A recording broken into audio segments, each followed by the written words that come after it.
Moin Leute und herzlich willkommen zurück zur Netzsicherheit und zurück zu Kerberos. Heute wollen wir uns angucken, wie man jetzt tatsächlich so eine Ressource hier anfordern kann und wie das funktionieren kann, dass man einfach nur mit den Login-Daten hier irgendwas machen kann, ohne eine verschlüsselte Netzwerkverbindung irgendwie zu hinterlegen und gleichzeitig auch noch Perfect Forward Secrecy zu garantieren. Das bedeutet, niemand kann auch später irgendwas mit den Nachrichten anfangen.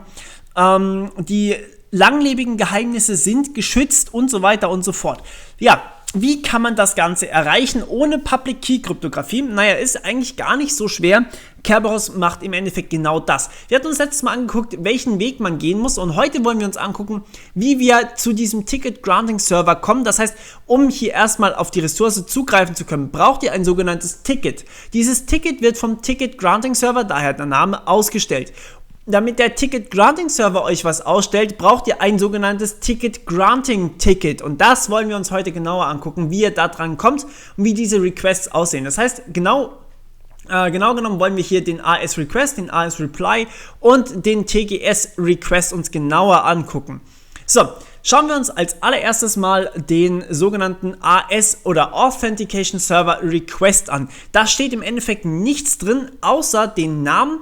Also sprich Alice in unserem Fall jetzt einfach mal Ticket Duration, die man sich wünscht, zum Beispiel 5 Minuten, und irgendeine Nonce, eine zufällige Zahl. Nonce bedeutet Number Only Once. Das bedeutet, hier kommt einfach eine zufällige Zahl rein, die sich nicht wiederholen sollte. Also nicht einfach immer 4 mitschicken, sondern wirklich einfach eine zufällige Zahl. Wenn es immer dieselbe Zahl ist, dann kann man das super leicht angreifen und nichts ist mehr sicher. Okay, so, und was passiert jetzt bei dem Server? Der weiß ja immer noch nicht, ob das wirklich Alice ist. Beachtet bitte, dass dieses Paket hier mega einfach zu fälschen ist. Eine Nonce kann auch vom Authentication Server nicht irgendwie vorhergesagt werden. Die ist wirklich zufällig. Die weiß auch der Client vorher im Endeffekt nicht. Die Ticket Duration ist einfach irgendeine Zeit und der Name ist öffentlich. Auch kann dieses Paket hier mitgelesen werden und jederzeit neu geschickt werden. Die Nonce kann einfach verändert werden. Und alles ist gut. Aber achtet darauf, dass trotzdem das ganze Ding super sicher ist, weil Folgendes passiert. Und zwar bei dem Authentication Server, der schickt jetzt dieses riesige Paket hier zurück. Und zwar ein sogenanntes Authentication Server Reply Paket. Da steht natürlich der Name erstmal drin.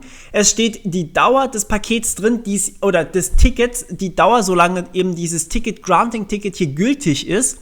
Die muss nicht unbedingt so lange sein, wie Alice sich das wünscht. Die kann einfach so lange sein, wie der Authentication Server das möchte. Aber im Endeffekt versucht er natürlich immer die Wunschlänge von dem Client irgendwie zu erfüllen. Aber ich habe hier trotzdem mal was anderes genommen, damit man eben sieht, die müssen nicht gleich sein. Dann die Länge des kompletten Pakets, damit alle wissen, wie lang das Paket ist. So, und dann in der Mitte unser ominöses Ticket Granting Ticket, das wir später für den Ticket Granting Server, sieht man hier ganz leicht im Hintergrund, noch brauchen werden, ist verschlüsselt mit dem Master Secret des KDC. Was genau da drin steht, schauen wir uns gleich noch an, keine Sorge. Was bedeutet das? Es ist verschlüsselt mit dem Master Secret des KDC. Naja, das bedeutet so viel wie Authentication Server, also wie gesagt, es ist alles symmetrisch verschlüsselt, also AES. Wer diesen Schlüssel hat, kann es entschlüsseln, sonst niemand. Das heißt, der Authentication Server kann das Ding entschlüsseln und auch natürlich verschlüsseln. Das hat er ja gerade gemacht, sonst hätte er das nicht bauen können. Und der Ticket Granting Server kann es entschlüsseln und könnte es theoretisch auch wieder verschlüsseln, macht er aber nicht. Und sonst niemand. Das heißt, selbst unser Client, der hier irgendwas anfragt, dieses Ticket ist für ihn eine Blackbox. Er hat keine Ahnung, was da drin steht. Dieser Schlüssel ist nur den beiden Servern hier bekannt und sonst niemandem.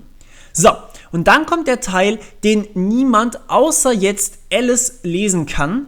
Und der Teil hier vorne, also der schwarze Teil, ist von allen lesbar. Dieser goldene Teil hier, oder eigentlich pissgelb, ist egal, kann niemand außer dem Server lesen. Und dieser rote Teil kann jetzt hier der Authentication Server lesen. Klar, der hat natürlich das Master Secret von Alice gespeichert, aber Alice selber hat natürlich auch ihr Master Secret. Und da drin steht jetzt, also das kann wirklich nur Alice entschlüsseln, sonst niemand. Da drin steht der Session Key zwischen Alice und dem KDC, das heißt diesen beiden Servern hier oben für weitere Kommunikation. Wenn der Session Key gelöscht wird, dann sind alle Nachrichten nicht mehr lesbar, die jemals auf diesem Weg hier übertragen wurden und mit dem Session Key hier verschlüsselt wurden. Das heißt, ja, man kann im Endeffekt nichts mehr wiederherstellen, wenn der Session Key nicht da ist. Dann steht hier die Nonce wieder drin, das ist dieselbe Nonce wie hier. Das schützt vor Replay-Angriffen. Das heißt, wenn ich jetzt dieses Paket hier einfach so wieder an den Authentication-Server schicke, dann merkt der, okay, selbe Nonce, das heißt, ich verwerfe das Paket, weil diese Nonce, die muss, wie gesagt, Number only once, bedeutet Zahlen nur einmal, also darf nicht zweimal vorkommen. Wenn ich jetzt hier aber einen anderen Nonce wähle und ansonsten alles gleich, weil ich den Namen einfach mitgesnifft habe, dann kann ich dieses Paket natürlich neu schicken. Und was dann passiert hier ist, dieses Ding hier wird mitverschlüsselt. Das heißt, diese neue Nonce, die ich gewählt habe, ohne Alice zu sein, wird hier mitverschlüsselt. Und ich habe keine Ahnung mehr, das Paket sieht komplett anders aus. Auch die KDC Timestamp hier, das ist der Zeitstempel, also die aktuelle Uhrzeit auf dem Server hier oben, die ändert sich natürlich auch ständig. Das heißt, ich kann diese Verschlüsselung hier kann ich nicht wieder predikten. Das heißt, ich kann auch nicht wissen, wie der Session Key hier aussieht. Ja, aber Alice kann den natürlich entschlüsseln, weil sie hat ja ihr Master Secret. Das heißt, sie bekommt den Session Key, sie bekommt ihren Nonce wieder, damit sie auch wirklich weiß, dass der Authentication Server diese Antwort hier geschickt hat. Könnte natürlich auch einfach von einem bösen Menschen kommen. Und sie hat die Timestamp, die sie später noch brauchen wird. So, und damit kann sie jetzt ein bisschen weitergehen und zum Ticket Granting Server rennen. Aber gucken wir uns zunächst mal an, was in dem Ticket Granting Ticket drin steht. Dieses Ticket Granting Ticket wird jetzt mitgeschickt gleich an den Ticket Granting Server. Das heißt, das ist nur für ihn lesbar. Alice hat keine Ahnung, was genau hier drin steht. Im Endeffekt hat sie schon eine grobe Ahnung, was da drin steht.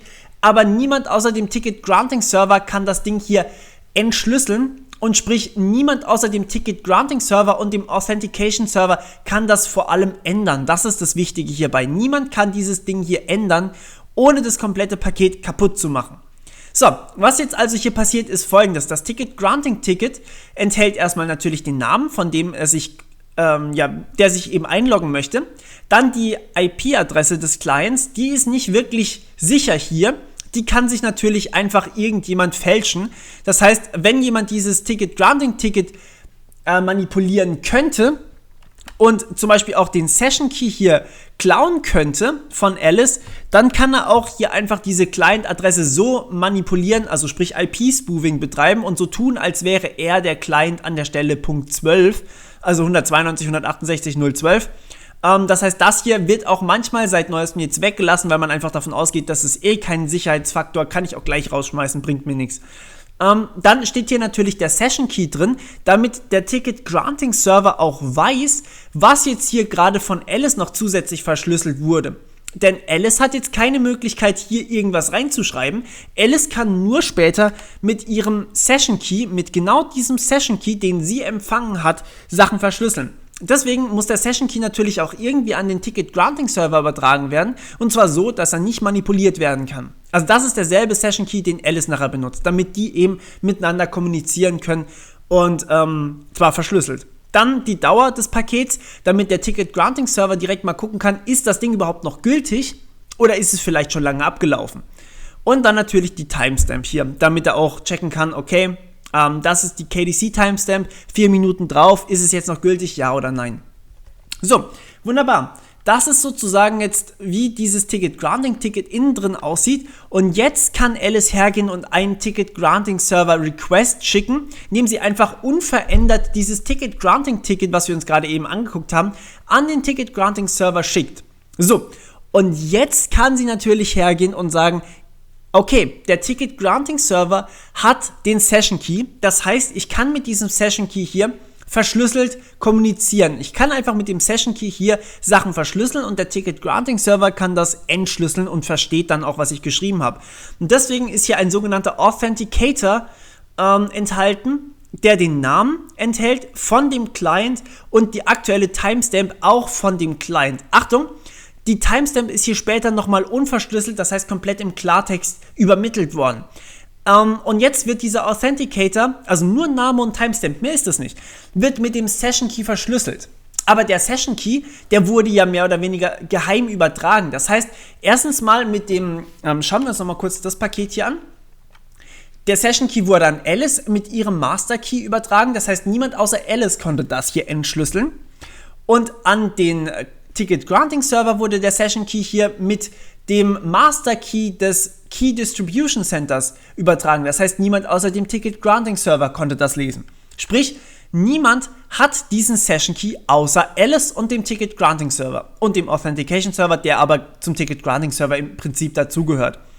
Das bedeutet, niemand kann hier Namen und Timestamp wirklich verschlüsseln, so wie das hier in dem Authenticator ist, außer eben genau dem Client, der das Paket hier legalerweise angefragt hat. So, dann die Timestamp an sich nochmal, damit sie hier auch wirklich auf einer Wellenlänge sind. Und die Ticket-Lifetime, die man gerne haben möchte, zum Beispiel möchte ich jetzt ein Ticket für eine Stunde haben, dann ist es ist eine andere Lifetime wie die für das Ticket-Granting-Ticket. Ich kann sozusagen mit einem Ticket-Granting-Ticket, das 4 Minuten gültig ist, das haben wir hier, kann ich 4 Minuten lang ein Ticket anfragen. Aber das Ticket an sich kann dann zum Beispiel ein Jahr gültig sein, weil ich ein Jahr lang eben mit demjenigen kommunizieren kann. Ein Jahr ist jetzt ein bisschen übertrieben, aber 60 Minuten wäre ganz normal. Aber auch zum Beispiel nur 5 Minuten, wenn ich jetzt irgendwie nur was drucken möchte, brauche ich nicht so lange. Und deswegen ist das hier eigentlich was anderes. Aber ich kann zum Beispiel mir auch ein Ticket-Granting-Ticket ausstellen lassen, mit dem ich dann eine Stunde lang irgendwelche anderen Tickets ausstellen lassen kann, weil ich an 100 verschiedenen Druckern irgendwas drucken muss. Und da brauche ich dann jeweils nur 5 Minuten. Das heißt, die Ticket-Lifetime ist tatsächlich das, wie lange ich nachher Zugriff auf die Ressource habe, bevor ich den Prozess hier wiederholen muss. So, und dann einfach nochmal eine Nonce mit reingesteckt. Irgendeine zufällige Zahl, wie gesagt, das ist gegen Replay-Angriffe, hatten wir gerade uns schon angeguckt. Und dann der Ressourcenname, auf den ich Zugriff haben möchte. Das heißt, zum Beispiel in unserem Fall Bob oder eben Drucker XY oder sowas. Ja, und dann antwortet der Ticket Granting Server und das gucken wir uns dann nächstes Mal an. Wichtig war hier, der Authenticator ist mit dem Session Key verschlüsselt und der Session Key kann nur bei dem Client und bei dem Key Distribution Center hier oben überhaupt vorhanden sein. Niemand anders kann den haben. Gut, das war's von meiner Seite. Ich danke euch für eure Aufmerksamkeit und wir hören uns beim nächsten Mal. Bis dann, ciao!